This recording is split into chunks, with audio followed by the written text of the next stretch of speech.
Hello and welcome to the Paper Prototypes podcast. I'm your host Rex, and here I'm with Tetra, community organizer with the game Due Process. So Tetra, why don't you tell me a little bit about yourself and how you got into being the community manager for the game? Yeah, so my name is Tetra.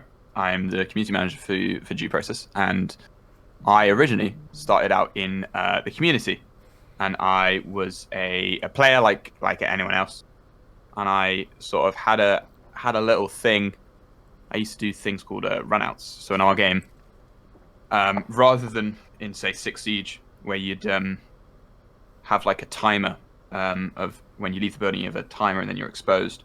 In our game, we have a big ass gun in the sky, and if it spots you, it's going to shoot you. But it works with raycasting, so you can block it. And I did that. I made a mark on the community by doing some runouts, and I made videos about it and stuff like that. And the game director one day was like, "Do you have a passion for the game? Do you want to make content on the official channel?" And I was like, "Of course." So I started making a series called The Golden Clackers, which is it was like an award show clip of the week type thing. I started, working more as not just the sort of YouTube community manager, but more of a community manager in general. And so I then started, working on maps and working to better the game that I've, fallen in love with for the last 4-5 years of my life. So it's been a road, but that's how I am currently in the position that I am in. Okay, and why don't you tell the viewers what Due Process is exactly for anyone that's unfamiliar with the game? So Due Process is a 5v5 tactical shooter with sort of an asymmetrical aspect to it, where the defenders have 100 HP and have a sort of a grittier arsenal of weapons, whereas the attackers are 150 HP, less of a range of weapons, but are completely immune to flashbangs. And all of this happens inside procedurally generated maps that are made by myself and other people. And so what we do is we take those maps, we generate them in-house, and then the map makers will then go, okay, this looks good. How can we make it just a bit better? There's a little bit of human interaction just to make sure that the map isn't absolutely abhorrent when it goes live. But that's Due Process. Okay, so you've already touched on one thing that I wanted to get at, which is the asymmetry. One thing I've noticed is that the attackers make a lot of noise, because their armor, with that extra defense, obviously clanks around, and really helps you, settle in the narrative the idea that you are, defenders trying to stand up to, like, this, in the game's world, authoritarian state. Yeah. How did you settle on the idea that you wanted to have more asymmetry when it comes to attackers and defenders? Well, I believe sort of early on it was so the first prototype of the game was known as Block Dude, which was a basic test on on how procedural maps are generated. And then once we got into developing for the actual game, we sort of we wanted to make a game that is more designed on planning than, like, gunplay is a big aspect of the game, but planning is a main feature. And if you want to win, you've got to plan. And so having this asymmetry allows for basically two different games in one. A developer put it best. Attacking is a pamphlet, while defending is a novel. Because the defenders have such a unique playstyle compared to the attackers, who are just, like, as you say, the sort of unstoppable force in our game world. And it does really feel, when you're a defender, that you are already on a sort of on a losing battle. But, based on how the defenders work and stuff like that, it turns out to be pretty much an unfair fight on both sides. It's very much going into a fight going, "Oh, I'm really not going to win this," and then you end up winning it. It's all about planning, and I think the asymmetry definitely, um, you know, makes the planning aspect a mainstay in the game. One thing that immediately attracted me, I remember when I first saw trailers for Due Process, was just its art style. Um, I don't want to say low poly. I mean, that is kind of what it is, but low poly has a connotation for what it that art style. But Yeah. Due Process is very unique with its aesthetic, especially when from the Defenders you look out the window and you just see this whole like shanty town slums with like tracer rounds firing off next to a barbed wire Statue of Liberty. Yeah. So what was I guess the initial design for the world and its aesthetic? So, we've had some great artists work on the game. Some very very talented artists. For instance, Zach, who used to be a sort of it used to be our character artist, used to just he did the main sort of model of the Argus enforcers, which are the attackers, the sort of beefed up heavy armor, just absolutely, monstrous attacking team. And I think from there, it I there's a big influence, especially on Alexander Bard, who is the game director, and Vince Grubb, um, from games like Time Crisis and retro games of the past, and they wanted to pay tribute to that. And so that's where we got our sort of retro style graphics, um, and then along with you know the destroyed New York City, that is just a wonderful art from Jesse, who is our sort of lead artist, who just absolutely killed it on the environmental stuff. And I think it really does sort of it just sort of makes the title of our game more ironic, which is what I love about it. The fact that our game's called Due Process, but yet there is nothing very due process about it. One thing I've always found funny is when I look up from the Defenders, I can see like the police precinct is right next to like this very upper class suburb, and then you look down the valley and that's where the actual city is, and that's where all the crime and misery comes from. I always thought that was poetic.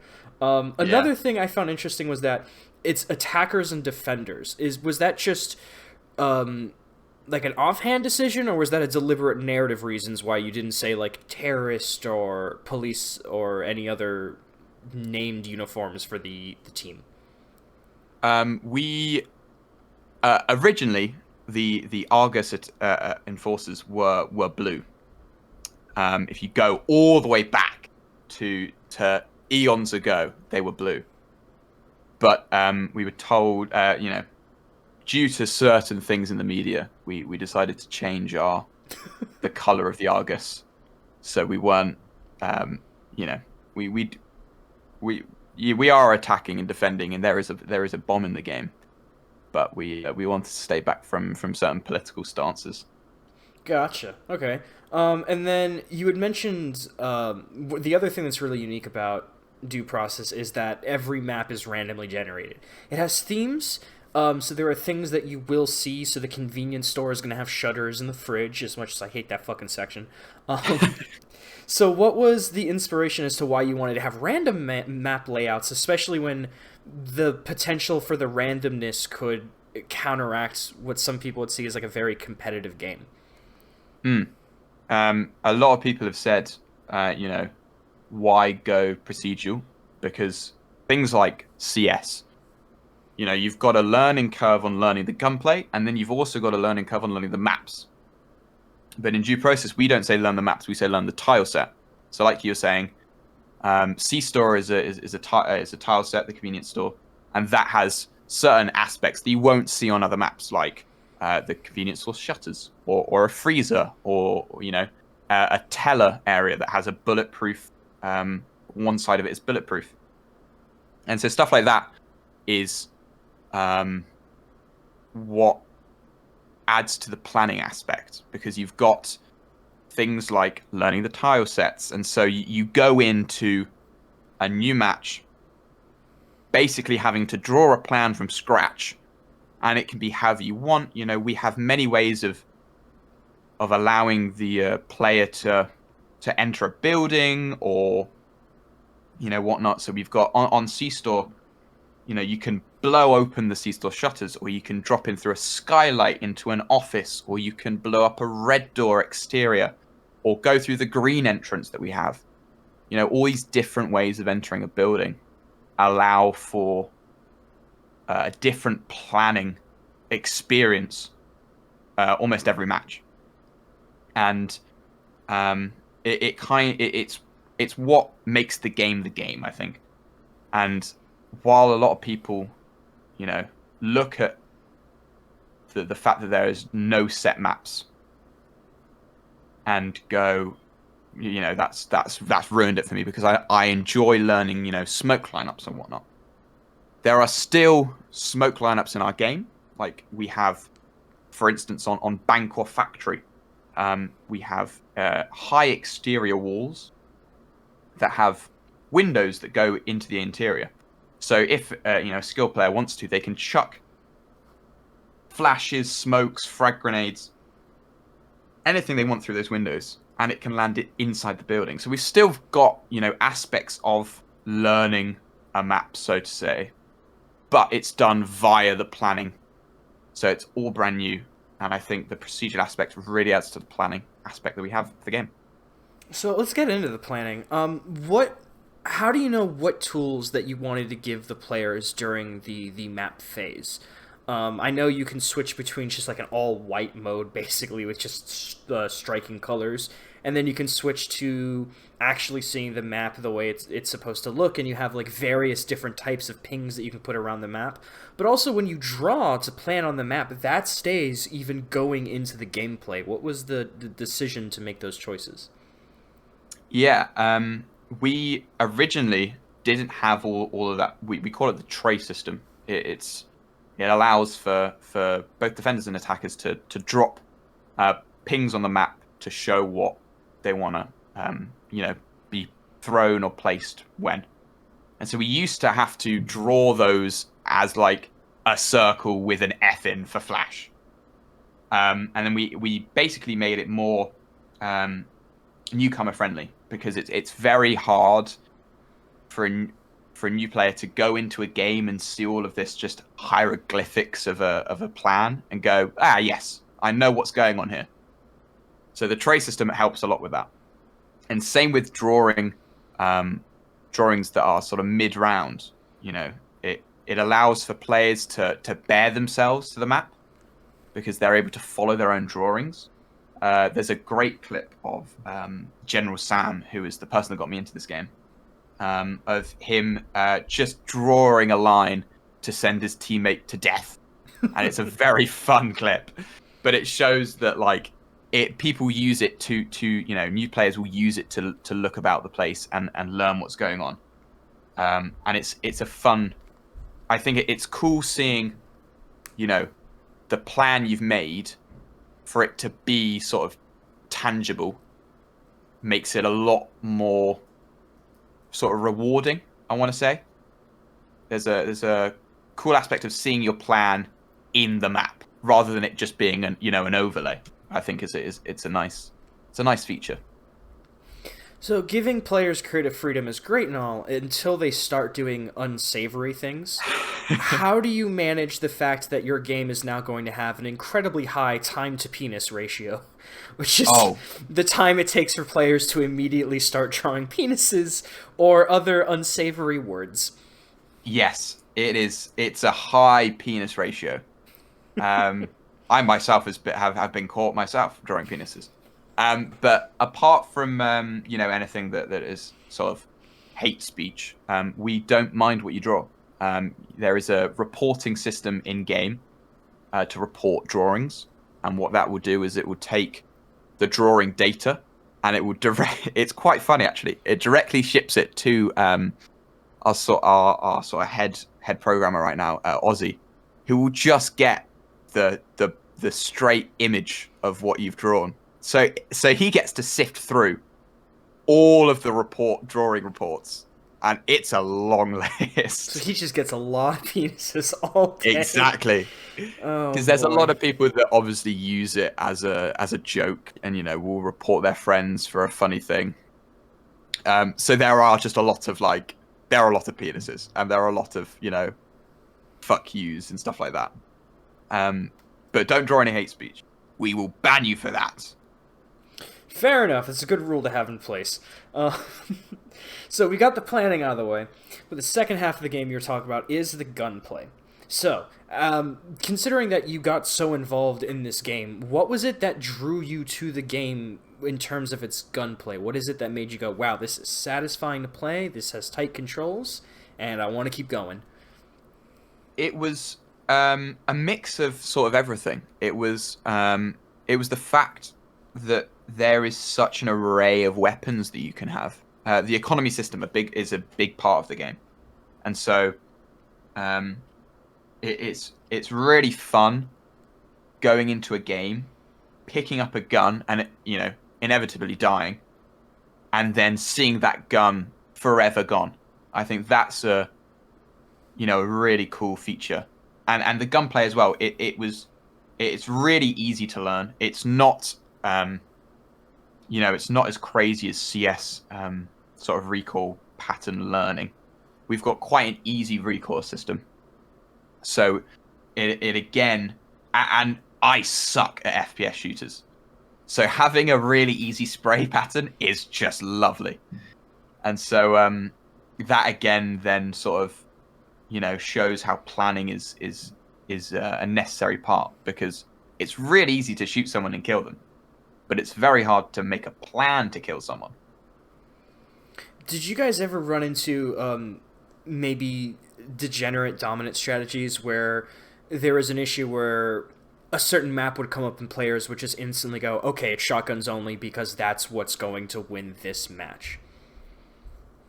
There's definitely, because while I say that our maps are procedurally generated and you get a new map every time, that's not the truth. We say that just to we say that to just give you good faith or whatever. We really have 120 currently maps. Sorry, I worded that poorly. We currently have 120 maps in a map pool, and in theory, every sort of week we rotate out 20 maps and we add 20 maps. So it's 20 maps every week in theory. And so there's been a lot of times where people will just see a map and go, okay, right, well, yeah, we have to bring the auto shotgun to this or whatever. But a lot of the time it is based on the tile set. So for instance, we have a kill house tile set, and in the kill house tile set, all the walls, or pretty much all the walls, are paper thin. So all guns will wall bang the walls, and it's also quite a small map. So you are probably going to bring a shotgun, or we have a Mac 10 in the game, which has a very high rate of fire and very good wall bang damage. So you might bring that, and so it's more based on looking at the map and the tile set and going, okay, we might need this, but we might not, because if they blow a different door, we might have to fall back and think out our plan again, stuff like that. But there's definitely been times where, especially early in the game, we've been through sort of 3 gunplay updates, and Gunplay 1.0 was definitely the most broken. It turned into like you were saying, a lot of people took advantage of the fact that one of our firing modes, brace fire, it's like a in between of ADS and hip fire. That was incredibly accurate at long ranges, and so basically everyone would just use brace fire, and it kind of defeated the point of the gunplay.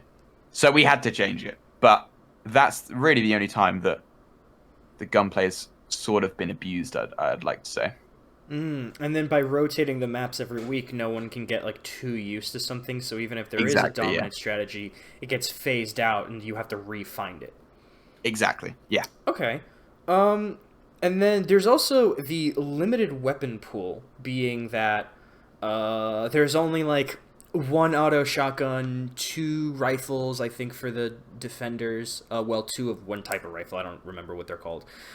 Hmm. Um, I guess what was how do you balance what that weapon pool is? How do you know when this team should only get this one weapon, or how the attackers get six SMGs? How do you decide what that's going to look like? Yeah. It's. I mean, the thing about the game is it comes down to the asymmetry again with the economy, because the attackers are, it's so much easier to plan on attack because you have such, you've got this bigger HP pool, you've got flashbangs, but you've only got a pick between four guns. You've got a pick between a reliable SMG, a long range rifle, a shotgun, or a sniper rifle. That's all you've got. Whereas on defense, you've got less HP, but you've got a wider range of guns that are more versatile in many different situations. So, for instance, like I was talking, the SMG, the knack, very good at um, putting out wallbang damage. But then, like you were saying, you've got sort of Lagrosses, which are the sort of one of the long range rifles in the game. They are better at dealing, you know, much longer range damage, but have the poor ability of having a bad hip fire and brace. And so you've got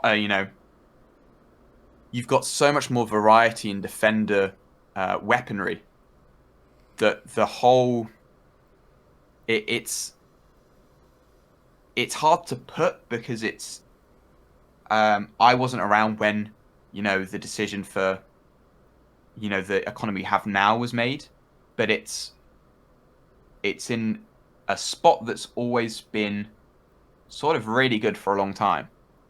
We've had it's pretty much two of every weapon, with a couple of exceptions. But it kind of somehow evens out. I don't know how they came to that sort of figure, but somehow, some way, it's it's evened it out, and I don't know how, but it's yeah. So there's a limited weapon pool, which means theoretically the team could try to go all guns blazing and take some of those powerful weapons round one, get wiped. But then you also have weapon looting, so the enforcers could theoretically take those more versatile weapons into the next round. How do Mhm. you stop a situation where one team kind of just fucks up the economy pool, the enforcers take advantage of it, and now one team's gonna kind of be dominant? Um, the the thing about defender weapons and losing them is that most of the guns kind of do the same amount of damage. Like the defenders, their guns deal a little bit more damage, not by much. They just deal a little bit more damage, but it's the other buffs that sort of make it so losing guns isn't the worst thing to happen. Obviously, losing, we have things called power weapons, which are the sort of one-off guns. So the auto shotgun is a power weapon. There's only one of them. The Morp, which is our version of the AWP from CS, that's a one-time weapon. So losing those has a lot more weight to losing like a Gruber, which is an SMG you pretty much get for free. Um, so there's stuff like movement speed for the defenders, and the fact that they've got more shotguns, so they're meant to play sort of a sneakier role and one that's more likely to hide around corners. So losing the guns, it's not the end of the world.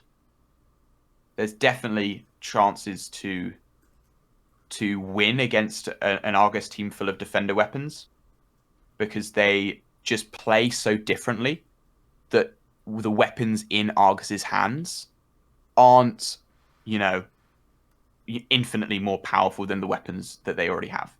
They're only marginally better. All right, and then what was the decision to have the UAV just one tap you if you go outside? The amount of times I've been in matches where a newbie just the round begins, someone dies instantly, and in chat I just see, yeah, I didn't know about that. Yeah, it's it's a fun one, but it's very hard to tell new players. The thing about the game is that, due to many reasons, and hopefully will be changing in the future, the new player experience is quite hard. It's quite a tough one, and so that's on us. And we, yeah, the UAV, because of how the level is designed, it's a big maze if you're new, and you're very likely just to start like kicking doors and whatnot. And so kicking an exterior door and going, oh, I'll run outside, doesn't sound like the worst idea when things like Siege, you know, you only get spotted and stuff like that. Whereas we just shoot and kill you. It's a much different thing, and it definitely, like I was saying earlier, it's a weird thing. It can be harnessed because of how it's not like Siege where it's, you know, a hitbox, and if you're in the hitbox, you're going to get detected in 3 seconds. The UAV is completely raycast. So if you can get something in the way of it, it will not detect you, which is quite a fun thing to do. So there's actually some sort of skill level to the UAV. So it kind of, we just need to improve the new player experience, and then it should be pretty good overall for both new players and experienced players, because you got a bit for both. You know, you got new players understanding that it will kill you if you go outside and whatnot, and then experienced players using that to their advantage, and using the fact that most players won't expect, you know, a defender to be outside or to push, you know, a red door and to go outside, because it's death if they don't do it correctly. But it's great when it does work. It's a lot of fun. So if you're playing the game right now or about to go play the game, try and do a UAV run out. I'm probably gonna corrupt the community, but it's a lot of fun. I spent many hundreds of hours doing it. It's a fun experience. So, before we get on my next series of questions, which is going to be about where to aim development and community management stuff, I do have one question that's been on the back of my mind. Why is there a map in an arena surrounded by hundreds of people and there's a bomb in the center and it's in a kill dome? What the fuck is going on with that level? It's the funniest level because it has D-Day. So every time I bring newbies in, I'm like, okay, let's run D-Day. We're gonna get killed, but we're gonna run it anyway. But why is that a thing? I honestly have no clue. I know where it came from. We used to in early alpha. It used to be like our current kill house level used to be the home of Kill Dome USA. It used to be it used to have the Kill Dome like background as its thing, because it used to be an arena, whatever. And then they were like, okay, we kind of need to put some, you know, we kind of like this arena thing. Let's put some art and some voice acting on it and And so we got Probation Dome. And the publishers weren't too happy about us calling it Probation Dome. So we called it Kill Dome USA. And yeah, it's honestly my favorite map. My Discord is Tetra under Dome. Like, that is Dome has made such a big like impact on me as a person that it's like the majority of my like usernames now in games if Tetra is taken, because it's just it's great. I love it too. I love pushing D-Day. It's great. It's a great map. I love the idea of your publisher just shaking their head and going, "No, we can't call it Probation Dome, guys. We can't do it." Can't be doing that. Oh boy. All right, so back to the real questions. In a game that has such a competitive spirit, and I would say like its closest, the closest game to this would be something like Rainbow Six Siege, which also has like a real competitive spirit. How do you decide where you want to put the focus on its casual side or its competitive side, or do you feel that there is a difference between the two? So, we had for a long time a community-run league called the Due Process League. And the thing is our player base at the time was so small, at least when I was playing, is that the people that were playing in Due Process League was pretty much the entire community. So we would pretty much balance off what the people playing the game the most and were playing in the league at the competitive level were saying. And there's arguments, that's good, that's bad, whatever. But it was our majority player base, and so I think there have definitely been some good changes that have come from having the game be sort of balanced around both the casual experience and the competitive experience. But I think there are definitely some downsides. But they've been great. When we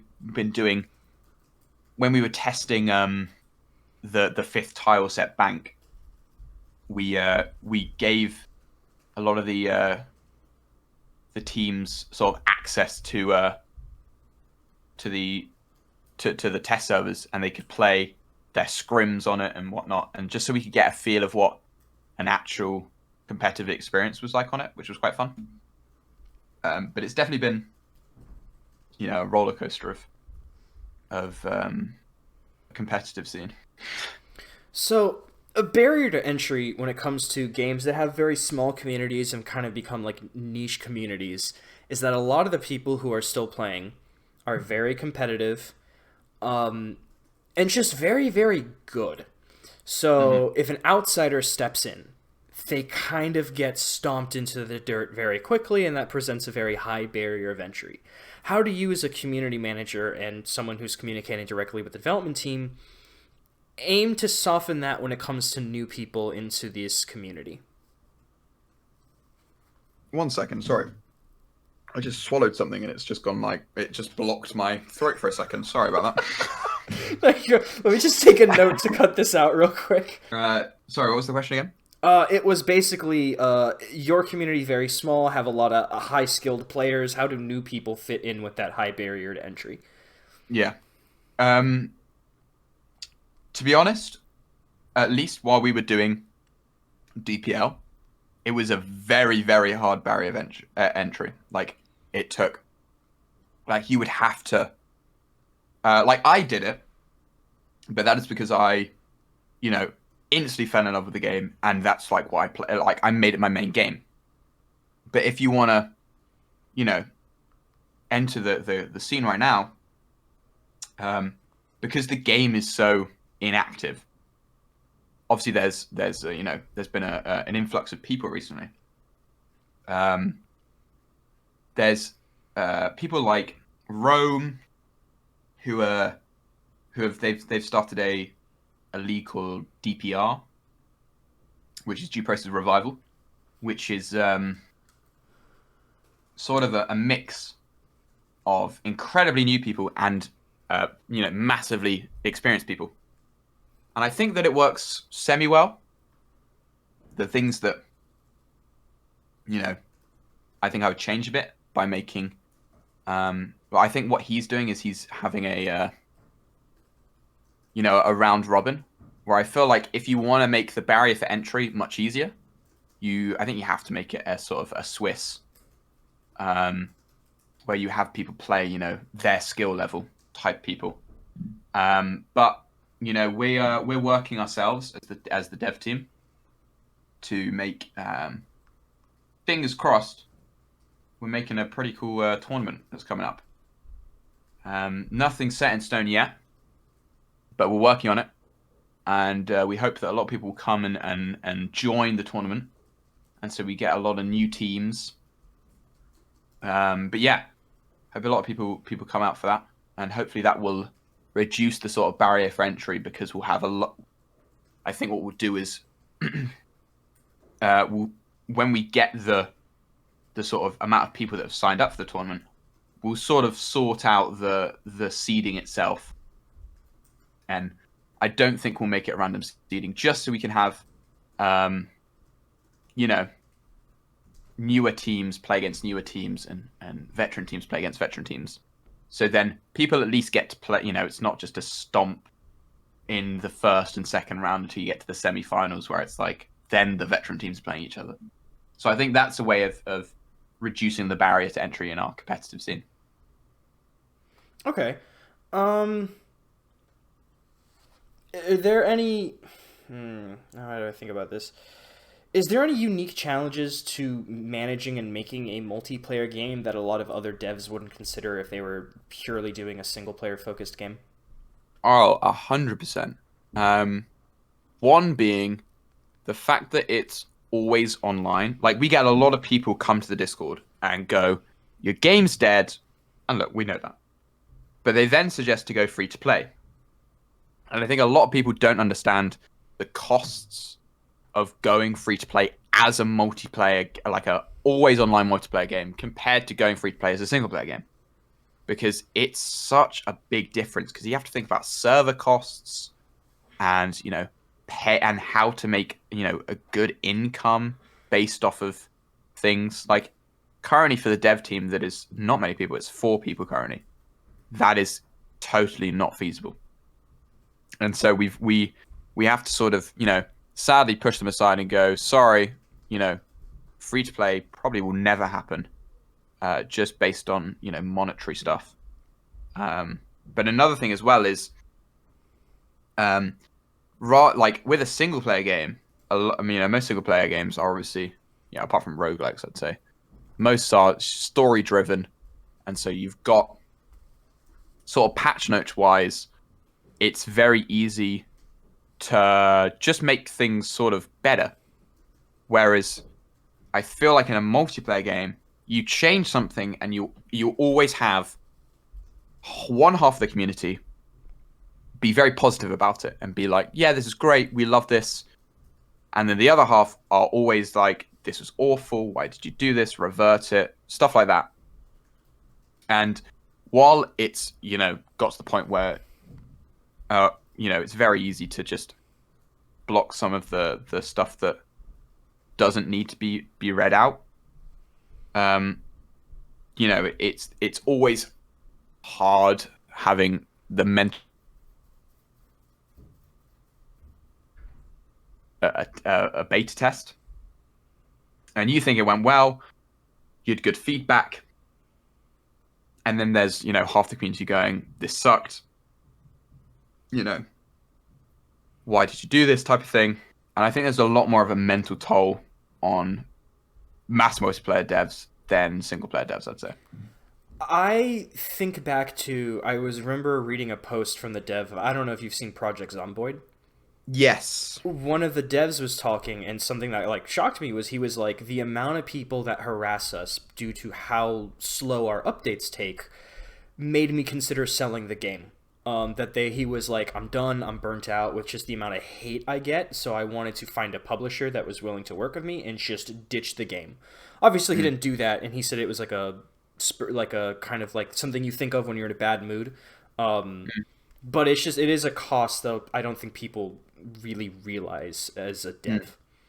Yeah, it's a rough one, because like you was like in that quote, like having people feel, at least like 50% of the player base feeling, bad about this test you've pushed. It's like, it does make you burn out. Like, I've done so many like I myself, while working on the game, have done sort of 3 or 4 tests, and 3 out of the 4 tests, I just stopped deving on the game and took a break of, sometimes a couple of months, sometimes 2 years, because it just it you do it, and the response is like meh, and then it's like, okay, obviously I'm not saying everyone has to be positive about the update, blah blah blah blah blah, but it gets to the point where we as a team haven't, the game has been pretty stagnant for almost a year now. And along with that stagnation, there is also a sort of a bit prior to the stagnation, which, to admit, there were a lot of issues with some of the updates we pushed. But there are people in the community that are just they're so dedicated to just always messaging in the chat, being like, this still stuck. This still sucks. And it's like, okay, we know you've told us about 500 times. You don't have to tell us again. I think that's another issue as well with multiplayer games deving. So video games are really iterative in the fact that you have to do testing. There's no way to get around it. You need player feedback because you're too close to the project to really look at it from an objective standpoint. And of course, it's the dev's vision with due process that their initial thing that they wanted to make is what made the game so popular to begin with. So how do you balance when you get the community backlash saying, I don't really like this, and how do you know when, okay, if I push the update, they will get used to it and they will like it, versus, oh, okay, well, maybe I should listen to the community and abandon what my initial idea was because I'm getting this other feedback, or also taking into consideration that if you have a very niche, small community, you might, even if it would be objectively healthier and better game design-wise, it would push away the few members that you do have. How do you strike a balance with all of those things going on? Yeah, we're currently, so myself and 3 other people, we're currently working on what we are calling the revival update for due process. We're currently working on it. There's no announced date of the update yet, but we're currently going through testing things that we've added, and this update, what we're trying to do is sort of take a lot of the gripes that the community had about certain things, and sort of trying to iron them out and figure out either a mid ground or just go with, because there are some things in the game that are quite annoying and don't help at all. One of them being gun sway. It's a big thing that our community loves to rave about. Well, rave about in a negative aspect. And I do agree with them. There was a lot of stuff sort of prior to me developing on the game that I think sort of just the feedback fell upon sort of closed ears already, and it didn't make it. And so in this update, we want to try and iron out those things. And one of the things that we pushed before we sort of went stagnant was Omnibomb. And so we had, prior to the update, we had a bomb that could only be diffused from one side in a sort of 180-degree radius. And then we released Omnibomb, which is, as you can guess, it's a big nuke, and you can diffuse it from all sides.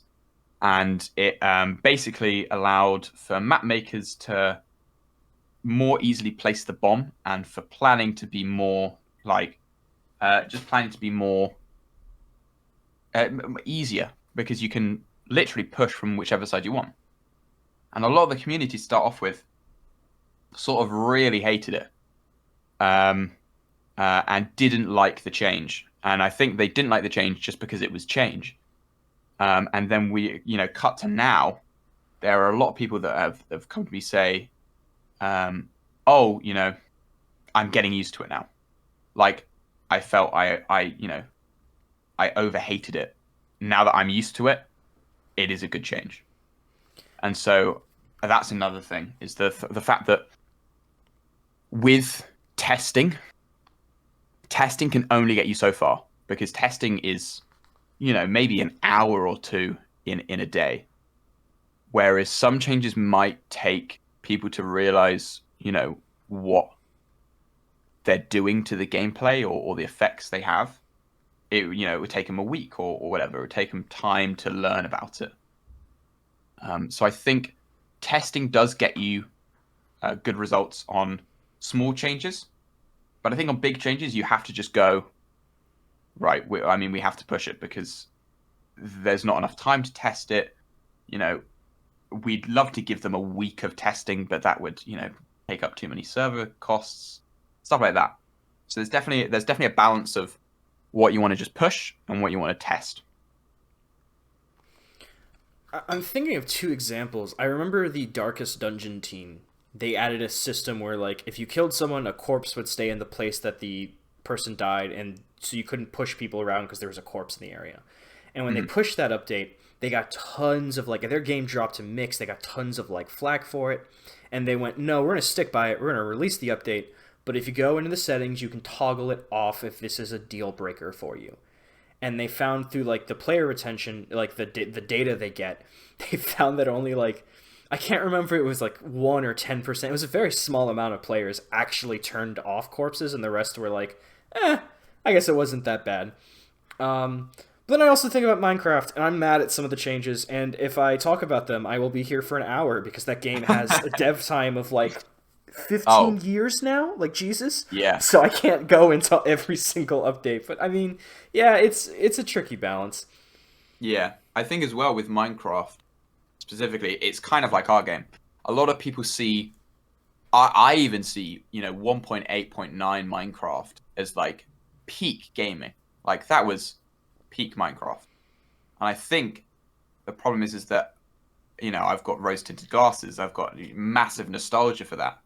And I think a lot of people have nostalgia of for our game, 3 years ago, because it had, more players, and because it had, a thriving, you know, um, competitive scene, or somewhat thriving. But I feel like, due to how other things went down, we just lost players based on the fact that it's incredibly hard to keep player attention on a game that has under 1,000 players, and you know isn't like Siege, where that gets an update every like 90 days, or Fortnite. Like, it's incredibly hard to compete in the multiplayer shooter market. We saw Spectre Divide. Don't know how I'm pretty sure their player counts not looking too good as well. But like, we've just seen games that have had massive surges in player counts, and then everyone leaves back to their normal games because they don't want to leave their game because they've put so much time into it. So I think that's another reason why a lot of people have left the game, and that's the reason why there's the nostalgia, because there's there were all these people playing, and people don't remember what went down too well. And so I think nostalgia is a big factor into our game, and why people are very critical of us as a dev team. Well, that was my next question, was going to be, why do you think that the due process community has kind of shrunk over the years? I mean, do you think it's because some of the updates you pushed didn't necessarily go down very well, or do you think it's just because if there's constantly new multiplayer games coming out, you only have so much time with a multiplayer game, and there's only so many people on planet Earth. Some games just aren't going to keep the same rate that they were at launch, unless you're Fortnite and you're willing to crunch your workers into oblivion. Yeah. I think it's a lot of factors. I think I can say this because they dropped us as from their publishing, and they went under. But we used to be published by Annapurna, and Annapurna, like, they did. I mean, being picked up by Annapurna is like a dream, and it was a dream for Bard and for Vince. But because they publish single player games pretty much, it's incredibly hard to. They'll do one marketing push and then that'll be it. They'll go, you're off. We've done the marketing push. Go. And so, when the game sort of first launched, we got streamers on the game, or we got YouTubers on the game, and they're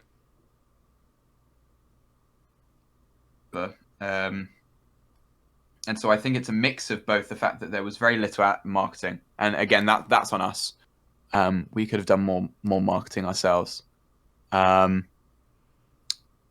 Also, the fact that the new player experience is quite hard to learn, and so new players are coming in and sort of going like, I myself the first time I ever played the game, I picked up the knack, which has the most recoil in the game. I sprayed it at someone, missed them completely, closed the game and refunded it. That was my first ever time playing due process. And then obviously I was like, okay, I'll give it another go. And then I fell in love with it. So I refunded the game the first time. Like, that's how bad the new player experience is. But we're working on fixing that. And honestly, if you can get over the small bump that is the learning, what goes on in due process, it's a worthwhile experience. And yeah, it's sort of advertising, some bad updates, sort of a mix of everything. And we've just, yeah. But fingers crossed. Oh, sorry. Oh, I was just gonna say, the community's actually been a real help, because I really suck at FPS games. When the enforcers kick down the doors, I physically flinch. So I was in a match, and someone's like, "Dude, how'd you miss that?" I was like, "I told you, I'm fucking trash."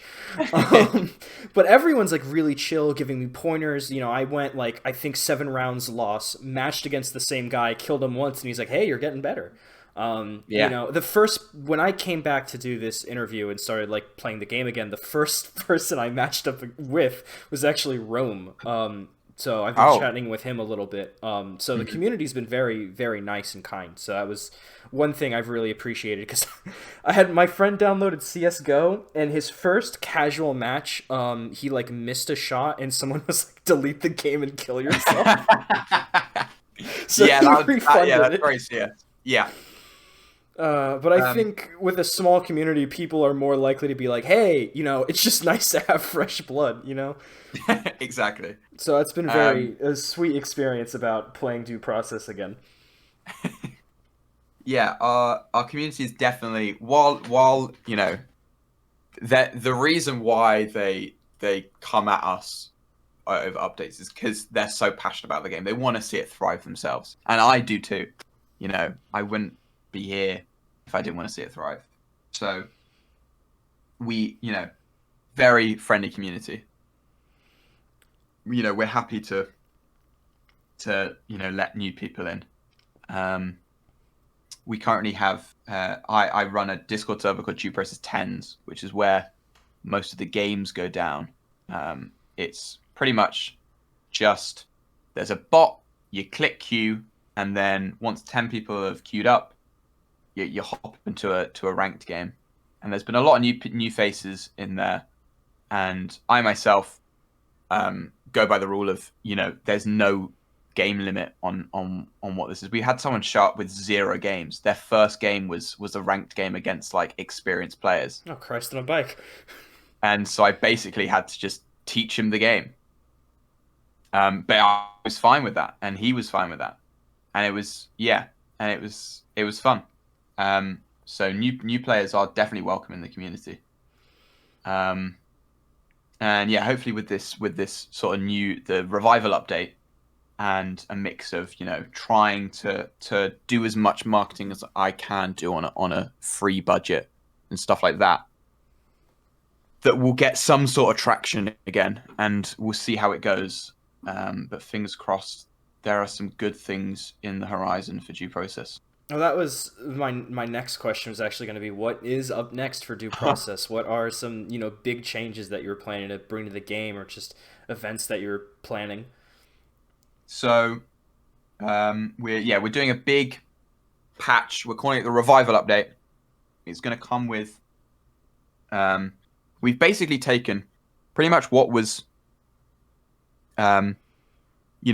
pretty much finished prior to the stagnation of the game, and we've just tried to put it in and see how it works. And if it doesn't work, we scrap it. But if it works, we've tested it out, seeing how it works. And so we're doing a lot of the tile sets currently. So Kill House has lost its identity from when it was, in alpha. Same with C-Store. And we're doing a big revamp on a lot of the tile sets. So the three main ones, C-Store, Kill House, and Factory, are all getting a sort of an upgrade, and so is Bank. Bank's also getting an upgrade. So things like that. And we're trying to work on the new player experience and make it better. And this tournament that's coming up is going to be great. We're trying to get this like as sort of big as possible. And yeah, it's going to have a battle pass. We found some skins that weren't used, so we're going to make a battle pass as well to come along with it. And it's going to have some of your favorite indie games, hopefully, in the battle pass as well. So we've collaborated with a couple of indie games, and we'll see if any more will reach out. I'm still waiting for some responses. But yeah, we'll see how that goes. But we're sort of stealing Belatro's idea, and Okay. we're putting some indie games in the battle pass. But yeah, good things on the horizon, hopefully. All right, sounds perfect. So, Tetra, is there anything at the end of the show that you want to shout out? Whether it's other due process servers, your own personal links. I had one gentleman shout out a pizza place. Anything you want to shout out? Well, shout out to the Due Process official Discord. Come join that. That's where everything will be happening. We're moving a lot of the community. The community is quite fragmented server-wise. So we're going to try and move everything to the official Discord. So come join the official Discord. Go buy the game. It'll be on sale soon, I promise. There's a sale around the corner. We're dropping it as low as possible, so maybe buy it then. But yeah, come try out the game. We'd love to have you. And shout out to Simba, Voxel, and Jet as well for helping me with this update. Yeah. And thank you very much for having me. All right, that sounds good. In the description below, of course, is going to be the game. It's going to be the Due Process server, and I am in the Due Process Revival server that the gentleman Rome was a part of, so I'll be linking that one as well. You can listen to the podcast on Spotify and YouTube, whatever platform you're already listening to.